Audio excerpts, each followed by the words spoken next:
اب وہ لاتوں اور مکوں سے ان سب کی درگت بنا رہا تھا۔ تبھی کار سے ایک اور نقاب پوش آدمی باہر نکلا اور اس نے عفان پر حملہ کرنے کی بجائے فاطمہ کے سر پر پستول تان لی۔ آگے مت بڑھنا ورنہ اس لڑکی کو جان سے مار دوں گا۔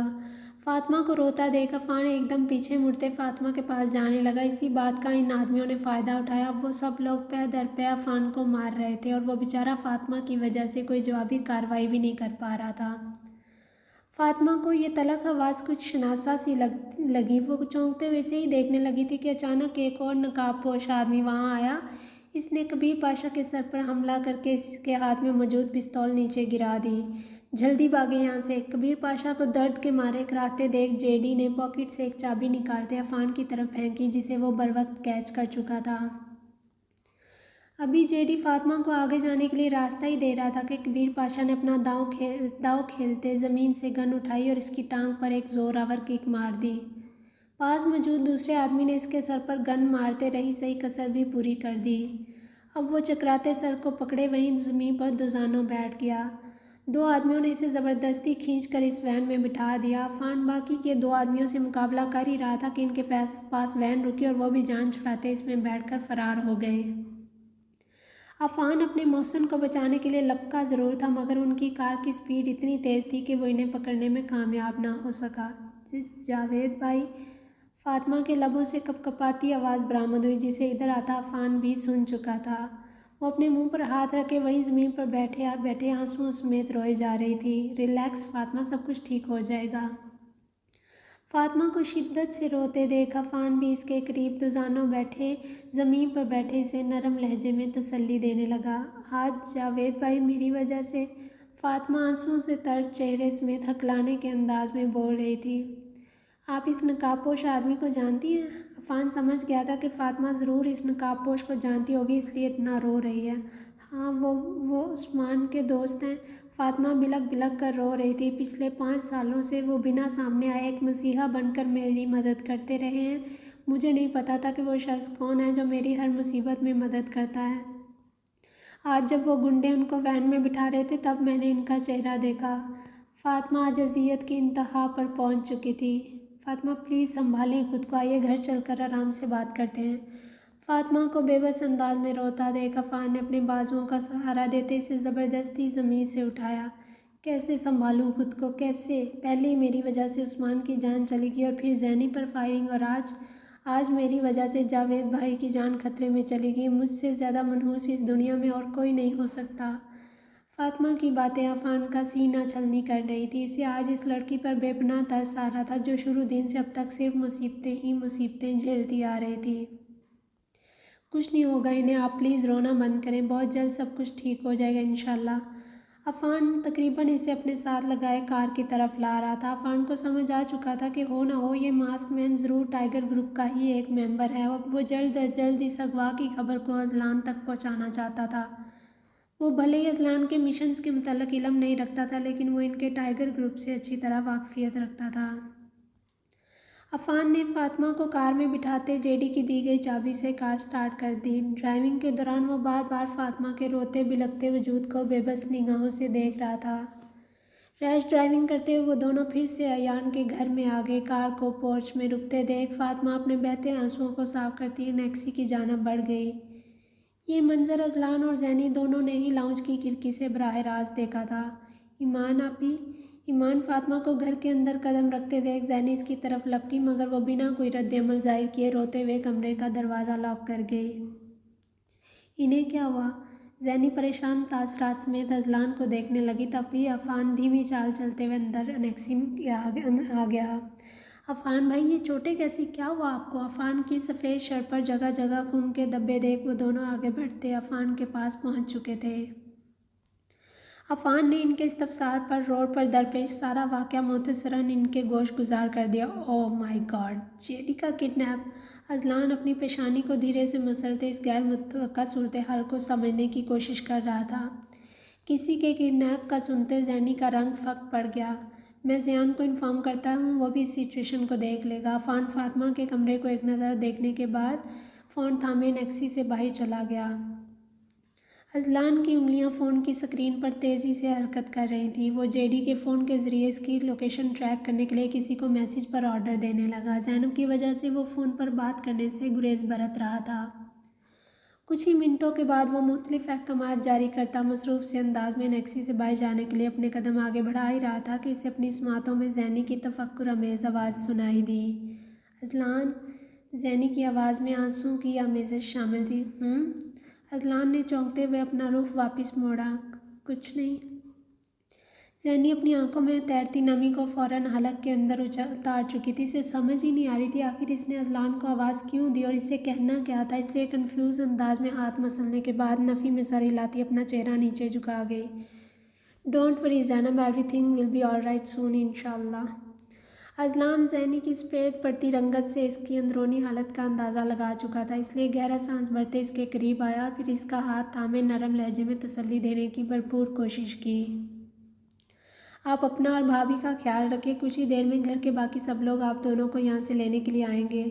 اذلان نے خود کے اعصاب پر قابو پاتے اسے اپنا خیال رکھنے کی تاکید کی۔ اذلان، آپ جانے کیوں زینب کو اذلان کی فکر ہو رہی تھی۔ دل کسی انہونی کے احساس سے بری طرح پھڑپڑا رہا تھا۔ وہ نہیں چاہتی تھی آج اذلان ایک پل کے لیے بھی اس کی آنکھوں سے دور ہٹے۔ آج اپنے احساسات پر قابو پانا اس کے لیے بہت مشکل ثابت ہو رہا تھا۔ زینب، میں ٹھیک ہوں، جسٹ ریلیکس، اوکے؟ زینب کی جھکی پلکوں اور آنکھوں کے پپوٹوں میں تیرتی نمی دیکھتے اذلان نے اس کے دائیں گال کو آہستگی سے تھپتھپایا اور پھر بنا اس کی طرف دیکھے نیکسی سے باہر چلا گیا۔ اگر وہ ایک پل بھی مزید یہاں رکتا تو وہ اپنے شریدہ جذبات پر ہرگز قابو نہیں رکھ سکتا تھا، اس لیے حالات کے پیش نظر اس نے فوراً یہاں سے جانا ہی مناسب سمجھا تھا۔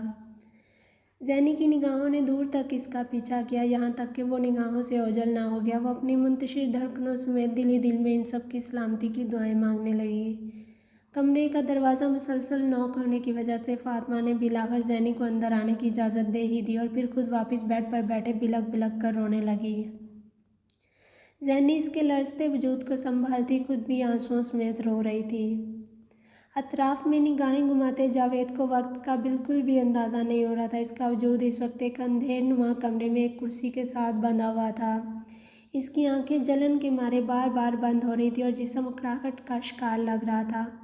حواس بیدار ہوتے ہی اس کے ذہن کے پردے پر روڈ کا واقعہ گردش کرنے لگا۔ تبھی اچانک ایک چرر نما آواز کے ساتھ کمرے کا دروازہ کھلا۔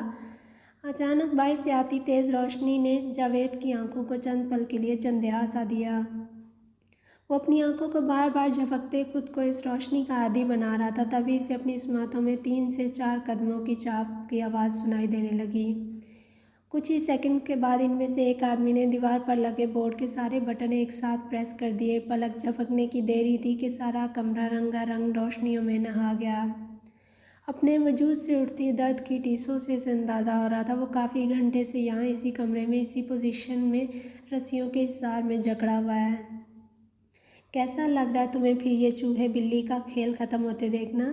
کبیر پاشا نے جاوید کے پاس آتے شدید غصے کے عالم میں اس کے بال نوچ لیے۔